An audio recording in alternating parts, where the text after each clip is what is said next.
എൻ്റെ പേര് ഷിനു. ഞാൻ താമസിക്കുന്നത് ഇടുക്കിക്കടുത്ത് മെമലഗിരി എന്ന് പറഞ്ഞ സ്ഥലത്താണ് ഞാൻ താമസിക്കുന്നത്. ഞാൻ 2003 ഒരു ധ്യാന അനുഭവത്തിലൂടെ വരുന്നത്, ഒരു വലിയ ധ്യാനത്തിലൂടെയാണ് അനുഭവത്തിലേക്ക് വരുന്നത്. മദ്യപാനത്തിൻ്റെയും മയക്കുമരുന്നിൻ്റെയും അടിമത്തത്തിലായിരുന്ന ഒരു ധ്യാനത്തിലൂടെ വചനം എൻ്റെ ഹൃദയത്തിലേക്ക് കടന്നു. അതിതാണ് ചെറുമിയ പ്രവാചകന്റെ പുസ്തകം 29:11. നിന്നെക്കുറിച്ചൊരു പദ്ധതിയുണ്ട്, നിന്റെ നാശത്തിനുള്ള പദ്ധതിയല്ല, ക്ഷേമത്തിനുള്ള പദ്ധതിയാണ്, നിനക്ക് ശുഭകരവും ഭാവിയും പ്രത്യാശ നൽകുന്ന ഒരു പദ്ധതി ഞാൻ നിന്റെ മേൽ അയക്കും. അപ്പം ഞാനിങ്ങനെ വിചാരിച്ചു, കർത്താവെ, എന്നെക്കുറിച്ചുള്ള പദ്ധതി എന്താണ്? വിദ്യാഭ്യാസ യോഗ്യത ഇല്ലാത്ത ഒരു മനുഷ്യൻ, 4 പേരുടെ മുമ്പിൽ നിൽക്കാൻ പോലും പറ്റില്ലാത്ത, സംസാരിക്കാൻ പറ്റില്ലാത്ത ഒരു മനുഷ്യൻ, പിന്നെ എന്നെക്കുറിച്ചുള്ളൊരു പദ്ധതി എന്താണ്? ഞാനിങ്ങനെ ചിന്തിച്ചു. പ്രിയപ്പെട്ടവരെ, ആ ഓരോ ശുശ്രൂഷയിലൂടെ കടന്നുപോയി വിശ്വാസ തലത്തിലേക്ക് പിന്നെ കടന്നു വരുവാനായിട്ട് ഇടയായി തീർന്നു. അങ്ങനെ ധ്യാനം കഴിഞ്ഞ് ഞാൻ ശുശ്രൂഷ ചെയ്തത് ധ്യാന കേന്ദ്രത്തിൽ പാത്രം കഴുകുകയും പ്ലേറ്റ് കഴുകുകയും ഓരോ ശുശ്രൂഷയിൽ ഞാൻ പങ്കെടുത്ത് ഞാൻ മുന്നോട്ട് പോയി. അങ്ങനെ കുറേ ദിവസങ്ങൾ ഇങ്ങനെ പ്രാർത്ഥിച്ചു. ദിവസങ്ങൾ, മാസങ്ങൾ, വർഷങ്ങളോളം കടന്നു മുന്നോട്ട് പോകുവാനായിട്ട് ഇടയായി തീർന്നു. പരിശുദ്ധ കുർബാനയിൽ എപ്പോഴും ഞാൻ പ്രാർത്ഥിക്കുകയായിരുന്നു. ജീവിക്കുന്ന കർത്താവിൻ്റെ സാന്നിധ്യം ഞാൻ രുചിച്ചറിയുവാനായിട്ട് ഇടയായി തീർന്നു. പ്രിയപ്പെട്ട സഹോദരങ്ങളെ, 2007-8 കാലഘട്ടത്തിലാണ് എന്നോട് എൻ്റെ ആത്മീയ പിതാവായ ജേക്കബ് വെള്ളമരുന്നെങ്കിൽ അച്ഛൻ പറഞ്ഞു, പരിശുദ്ധ കുർബാനയുടെ മുമ്പിലിരുന്ന് പ്രാർത്ഥിക്കാനായിട്ട് ഡൽഹിയിലുള്ള ജീവൻ ജ്യോതി ധ്യാന കേന്ദ്രത്തിലേക്ക് പറഞ്ഞയച്ചു. അവിടെ ചെന്ന് കഴിഞ്ഞപ്പോൾ എനിക്ക് ഭാഷ അറിയില്ല, ഒന്നും അറിയത്തില്ലാത്ത ഒരു നാട്ടിലേക്ക് ഞാൻ എന്നെ അയക്കപ്പെട്ടു. ഇച്ചിരി വെള്ളം വേണമെന്ന് പറയാൻ പോലും എനിക്ക് അറിയത്തില്ലാത്ത ഒരു സ്ഥലത്തേക്കാണ് എന്നെ പറഞ്ഞു വിട്ടത്. ഞാൻ അതുകൊണ്ട് ആരോട് സംസാരിക്കാൻ പറ്റുന്നില്ലാത്തത് കൊണ്ട് ഞാൻ ദിവ്യകാരുണ്യത്തിൽ മാത്രം ഇരുന്ന് ഞാനിങ്ങനെ പ്രാർത്ഥിക്കാൻ തുടങ്ങി. ഈ പ്രാർത്ഥിക്കുന്നത് കണ്ട് അവിടുത്തെ ഡയറക്ടർ അച്ഛൻ എന്നോട് പറയുമായിരുന്നു, മറ്റു വൈദികരോടൊക്കെ പറയുമായിരുന്നു, പ്രാർത്ഥിക്കുന്ന നല്ല കുട്ടി, ഇങ്ങനെ ഒരാള് ഇവിടെ ഇതിനു മുമ്പ് വന്നിട്ടില്ല.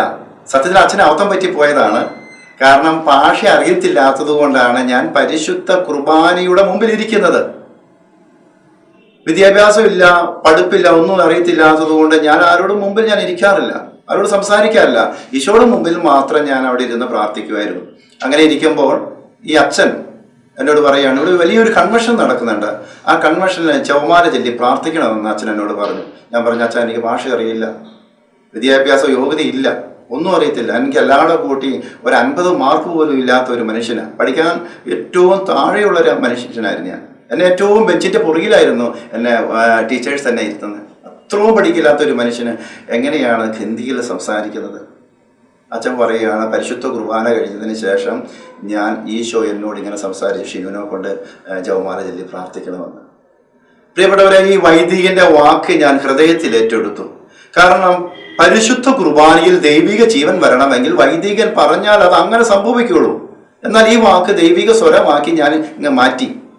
അങ്ങനെ ഇരിക്കുമ്പോഴാണ് വചനത്തിലൂടെ കാണുകയാണ്, സെഫാനിയ 3:17, ഞാൻ വിജയം നൽകുന്ന കർത്താവാണ്, നിന്റെ മധ്യയുണ്ട്.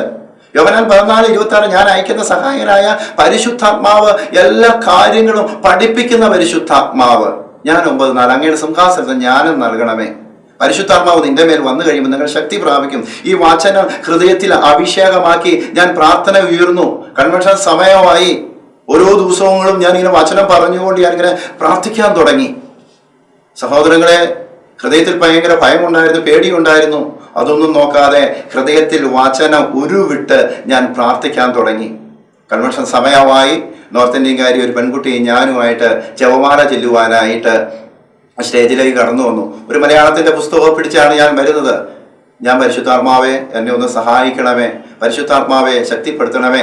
അപ്പസ്തോല പ്രവർത്തനത്തിൽ കാണുന്നുണ്ടല്ലോ, 2-ാം അധ്യായത്തിൽ പെന്തക്കോസ്ത് ദിനം സമാഗതമായപ്പോൾ അവരെല്ലാവരും ഒരുമിച്ച് കൂടിയായിരുന്നു. കൊടുങ്കാറ്റടിക്കുന്ന പോലെ വലിയൊരു ശബ്ദം പെട്ടെന്ന് ആകാശത്തുണ്ടായി. അവർ സമ്മേളിച്ചിരുന്ന വീട് മുഴുവനും നിറഞ്ഞു. അഗ്നിജാലകൾ പോലുള്ള നാവുകൾ തങ്ങളുടെ ഓരോരുത്തരും നിൽക്കുന്നതായി കണ്ടു. അവരെല്ലാവരും പരിശുദ്ധാത്മാവിനാൽ നിറഞ്ഞു. 120 ശിഷ്യന്മാര് വിവിധ രാജ്യങ്ങളും ദേശത്തും ഒന്നിച്ചുകൂടി അവർ പ്രാർത്ഥിച്ചപ്പോൾ പരിശുദ്ധാത്മാവ് താന്താങ്ങളുടെ മാതൃക ഭാഷ അനുസരിച്ച് മനസ്സിലാക്കാൻ സാധിച്ചെങ്കിൽ ഇന്നും സഭയിൽ പരിശുദ്ധാത്മാവ് ഉണ്ടെന്ന് എന്നുള്ള ആ ബോധ്യം എൻ്റെ ഹൃദയത്തിലേക്ക് വചനത്തിന്റെ ശക്തി നിറഞ്ഞു. ഹല്ലേലൂയ. പ്രിയപ്പെട്ട സഹോദരങ്ങളെ, അങ്ങനെ ഞാൻ പ്രാർത്ഥിച്ചു. ഈ പെൺകുട്ടി ഞാനുമായിട്ട് സ്റ്റേജിൽ നിന്നുകൊണ്ട് ഇവിടെ ദുഃഖത്തിന്റെ ദിവ്യരഹസ്യ ചൊല്ലിയെന്ന് എനിക്കറിയാം. അങ്ങനെ ഇവിടെ ദുഃഖത്തിന്റെ ദിവ്യരഹസ്യം ചൊല്ലി വീണ്ടും പ്രാർത്ഥിക്കേണ്ടത് ഞാൻ ഇങ്ങനെ പ്രാർത്ഥിച്ചു. ഹേ പിതാക്കന്മാരെ സ്വർഗമേ, ത്രിനാമോത്രിക രാജാവ്, തിരു രാജാവേ, തിരിച്ച സ്വർഗമേ, വൈസരി പൂരികോ ഹമാര പ്രതിയം ദാഹാർമേ, അപ്പനെ അപരാധങ്കോ ക്ഷമാകർ പ്രണാമരിയ കൃപാപൂരം കൃപത്ര സത്യ ധന്യശ്രീ യശന്തമരിയ പരമേശ്വരിക്കും പ്രാർത്ഥനക്കരം ഭാവിയെങ്കിൽ അവർ മരണസമയാമേ പിതാവ് പുത്ര പൗത്രാത്മാക്ക് മഹിമാവോ. ഹല്ലേലൂയ. പ്രിയപ്പെട്ടവരെ, ഇത്രത്തോളം ഈ ജപമാല ചൊല്ലുവാനും ഈ പ്രാർത്ഥന മനസ്സിലാക്കാനായിട്ട് സാധിച്ചുവെങ്കിൽ ദൈവവചനത്തിന് ശക്തിയുണ്ട്, ദൈവവചനത്തിന്റെ സാന്നിധ്യമുണ്ട്. പിന്നീട് എൻ്റെ ജീവിതത്തിൽ പരിശുദ്ധ കുർബാനയോട് ഞാൻ ചേർന്ന് നിന്ന് പ്രാർത്ഥിച്ചപ്പോൾ ഹിന്ദിയിലും ഇംഗ്ലീഷിലും എല്ലാം ശുശ്രൂഷ ചെയ്യുവാനായിട്ട് സാധിച്ചത് പരിശുദ്ധ കുർബാനയിലേക്ക് നോക്കി പ്രാർത്ഥിച്ചതുകൊണ്ടാണ്. എനിക്ക് കർത്താവിന്റെ കൃപ എനിക്ക് നൽകപ്പെടാനായിട്ട് സാധ്യമായി തീർന്നത്. അതുകൊണ്ടാണ് 2 തിമോത്തിയുടെ പുസ്തകം 2-ാം അധ്യായത്തിൽ 1-2 തിരുവചനത്തിൽ പറയാണ്, എന്റെ മകനെ, നീ യേശുക്രിസ്തുവിന്റെ കൃപാവരത്തിൽ നീ ശക്തി സ്വീകരിക്കുക. അനേക സാക്ഷിയുടെ മുമ്പിൽ വെച്ച് എന്നെ നീ കേട്ടോ മറ്റുള്ളവരെ വിശ്വസ്തരായ ആളുകൾക്ക് നീ പകർന്നു കൊടുത്ത് നീ പഠിപ്പിക്കുവാൻ. ഒരുവൻ പഠിക്കേണ്ടതും പഠിപ്പിക്കേണ്ടതും പരിശുദ്ധ കുർബാനയിൽ നിന്നാണെന്നുള്ള ഉത്തമമായ ബോധ്യം എനിക്ക് കിട്ടി.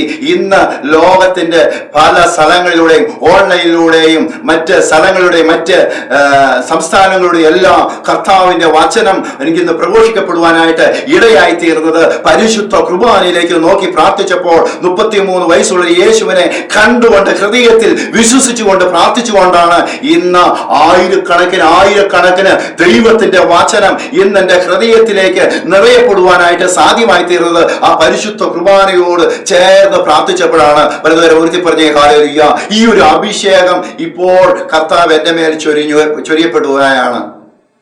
ഹല്ലേലൂയ. പ്രിയപ്പെട്ടവരെ, ഇതിലൂടെ കർത്താവ് വലിയ സൗഖ്യവും വിടുതലും എല്ലാം ഈ കരങ്ങൾ വഴിയായി പിന്നീട് പ്രവർത്തിക്കുവാനായിട്ട് ഇടയായി തീർന്നു.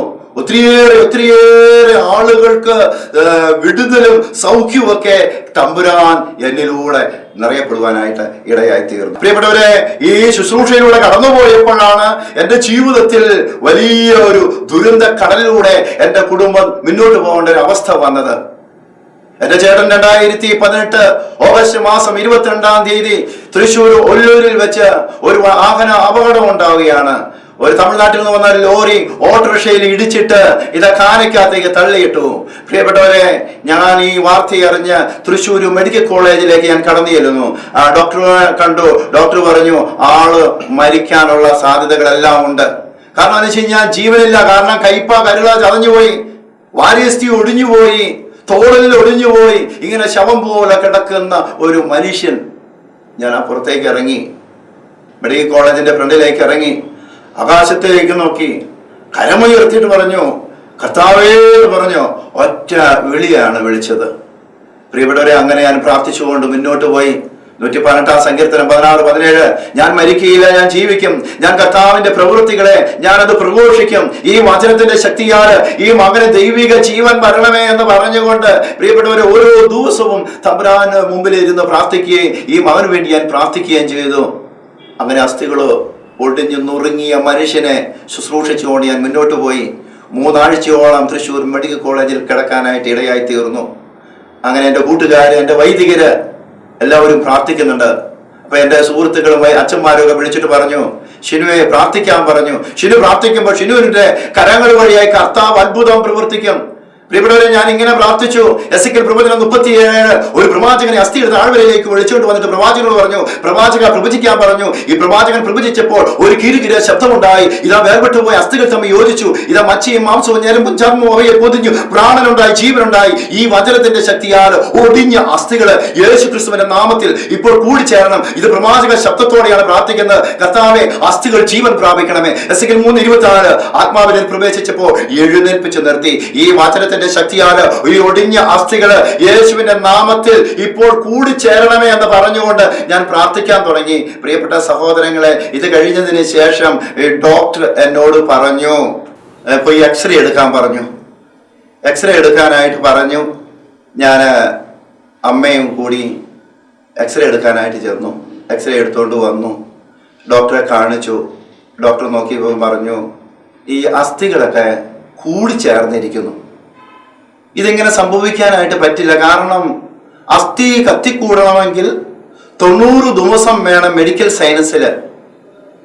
അതുകൊണ്ട് നിങ്ങൾ ഒന്നോടെ പോയി എടുക്കാൻ പറഞ്ഞു. അങ്ങനെ ഞങ്ങൾ ഒന്നോടെ പോയി എക്സ്റേ എടുത്തോണ്ട് വന്നു കഴിഞ്ഞപ്പോൾ ഈ എക്സ്റേയില് വീണ്ടും അസ്ഥികൾ കൂടിച്ചേർന്നു. അപ്പൊ ഈ ഡോക്ടർ പറയാ, ഇദ്ദേഹത്തിന്റെ അസ്ഥിയിൽ എന്തോ ഒരു പ്രവൃത്തി അവിടെ നടക്കുന്നുണ്ട്. പ്രിയപ്പെട്ടവരെ, അങ്ങനെ 3 ആഴ്ചയോളം കഴിഞ്ഞതിന് ശേഷം അവിടുന്ന് ഞങ്ങള് ഹൈറേഞ്ചിലേക്ക് യാത്ര തിരിച്ചു. അങ്ങനെ വീട്ടിൽ വന്നു. വീണ്ടും ഞങ്ങള് അടിമാലിയിലുള്ള ഒരു ഹോസ്പിറ്റലിൽ ഞങ്ങൾ ഡോക്ടർ ഫിലിപ്സ് എന്ന ഡോക്ടറെ കാണാനായിട്ട് ഞങ്ങൾ പോയി. അവിടെ ചെന്നു. അന്ന് ഞാൻ പ്രാർത്ഥിച്ചു, കർത്താവേ, ഡോക്ടറിലൂടെയും കർത്താവ് അത്ഭുതങ്ങൾ പ്രവർത്തിക്കണം. പ്രഭാഷകന്റെ പുസ്തകം 38 കാണുന്നത്, വൈദ്യനെ നിയോഗിച്ചത് ഡോക്ടറെ നിയോഗിച്ച് ഞാനാണ്. നിനക്ക് ആവശ്യമുണ്ട്, ഈ ഡോക്ടറിനെ ആവശ്യമുണ്ട്, എന്നാൽ ഡോക്ടറിലൂടെ കർത്താവ് പ്രവർത്തിക്കണമേ. ഞാൻ ഇങ്ങനെ പ്രാർത്ഥിക്കാൻ തുടങ്ങി. എസെക്കിയേൽ പ്രവചനം 2-ാം അധ്യായം 1-2 തിരുവചനത്തിൽ പറയുന്നുണ്ട്, മനുഷ്യപുത്ര, നീ എഴുന്നേറ്റ് നിൽക്ക്, എനിക്ക് നിന്നോട് സംസാരിക്കുവാനുണ്ട്. ആത്മാവിനെ പ്രവേശിച്ച് എന്നെ എഴുന്നേൽപ്പിച്ച് നിർത്തി. എന്റെ മുട്ടുകളിൽ ബലം പ്രാപിച്ചു. ഈ വചനത്തിന്റെ ശക്തിയാൽ ഈ ഡോക്ടറിലൂടെയും കർത്താവ് പ്രവർത്തിക്കണം. അങ്ങനെ ആ ഡോക്ടറിന്റെ അടുത്ത് ചെന്നപ്പോൾ ഡോക്ടർ പറഞ്ഞു, എക്സ്റേ എടുത്തുകൊണ്ട് വരാൻ പറഞ്ഞു. എക്സ്റേ എടുത്തു, ഡോക്ടറിനെ കാണിച്ചു, പരിശോധന നടത്തി. ഡോക്ടർ പറഞ്ഞു, ഒന്ന് എഴുന്നേറ്റ് നടക്കാമെന്ന് ചോദിച്ചു. ആ മനുഷ്യൻ എഴുന്നേറ്റ് നടന്നു പോന്നു. ഹല്ലേലൂയാ, ഹല്ലേലൂയാ, ഹല്ലേലൂയാ, യേശുവേ നന്ദി. ഇതാണ് വചനത്തിന്റെ ശക്തി. വചനം ഒരുവന്റെ ഹൃദയത്തിലേക്ക്, മനസ്സിലേക്ക്, ആത്മാവിലേക്ക് കടന്നു വന്നപ്പോ ഇതാ സൗഖ്യത്തിന്റെ ശക്തി കടന്നു വന്നു. പ്രിയപ്പെട്ട സഹോദരങ്ങളെ, ഇപ്പോൾ ഞാൻ ശുശ്രൂഷ ചെയ്യുന്നത് വചന ശുശ്രൂഷയാണ്. വചന ശുശ്രൂഷ, സൗഖ്യത്തിന്റെ ശുശ്രൂഷ, ഇതിലൂടെ കടന്നു പോകുമ്പോൾ അനേകർക്ക് അനുഗ്രഹമായി മാറുന്നു. ഈ വിശുദ്ധ ബൈബിളില് 8000 പരം വാഗ്ദാനങ്ങൾ നൽകിയിട്ടുണ്ടെങ്കിലും ഈ 8000 പരം വാഗ്ദാനങ്ങൾ എൻ്റെ ഹൃദയത്തിലേക്ക് നിറയപ്പെടുവാനായിട്ട് ഇടയായി തീർന്നു. അങ്ങനെ വചനത്തിന്റെ വലിയ അഭിഷേകം എന്നിലേക്ക് നിറയപ്പെടുവാനായിട്ട് ഇടയായി തീർന്നു. വചനം അനേകർക്ക് ഹൃദയത്തിൽ വചനം ഇപ്പോൾ നിറഞ്ഞു നിൽക്കുക. ആയിരക്കണക്കിന് ദൈവവചനം എൻ്റെ ഹൃദയത്തിന്റെ ഭിത്തിയിൽ എഴുതിയിട്ടുണ്ട്. ഇത് ബൈബിളൊന്നും തുറന്നു നോക്കണ്ട. കാരണം ഒരു വചനം ഒന്ന് വായിച്ചാൽ മതി, അത് ഹൃദയത്തിൽ കിടക്കും. ഇന്ന് അതുകൊണ്ട് എൻ്റെ ശുശ്രൂഷ വചന ശുശ്രൂഷയാണ്. ഇന്ന് കേരളത്തിൽ അകത്തും പുറത്തുമായി ഒത്തിരിയേറെ സ്ഥലങ്ങളില് വചന ശുശ്രൂഷ ചെയ്തു പോവുകയാണ്. ധ്യാന ടീമിലൂടെയും പള്ളിയിലൂടെയും ഇടവക ധ്യാനങ്ങളിലൂടെ നടത്തി മുന്നോട്ട് പോകുന്നു. ശുശ്രൂഷയിൽ കർത്താവ് അനുഗ്രഹിക്കുന്നു.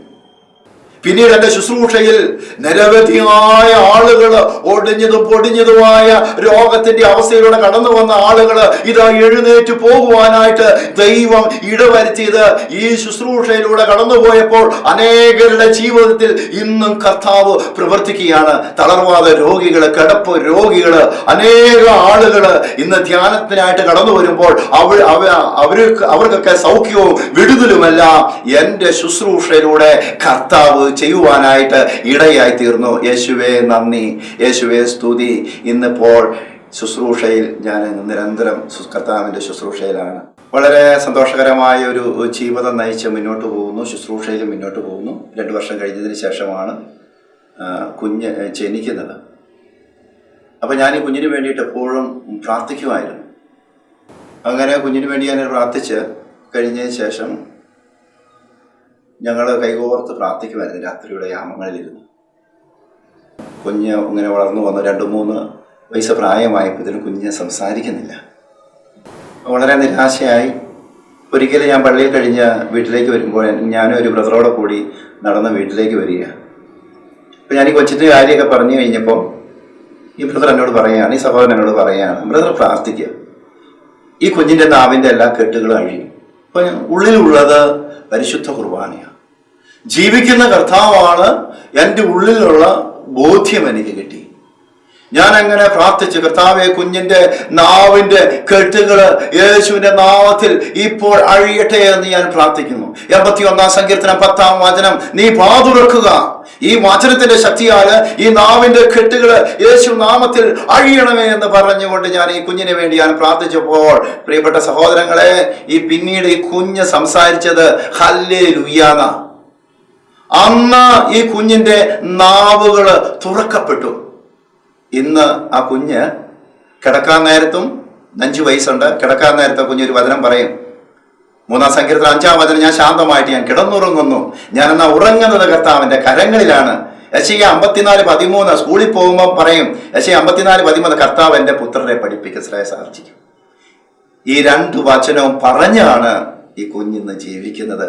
ആ ഒരു ദൈവ അനുഭവത്തില് ഈ കുഞ്ഞിനെ ഇപ്പോഴും കൊണ്ടുവരുവാനായിട്ട് സാധ്യമായി തീർന്നു. ആമേൻ.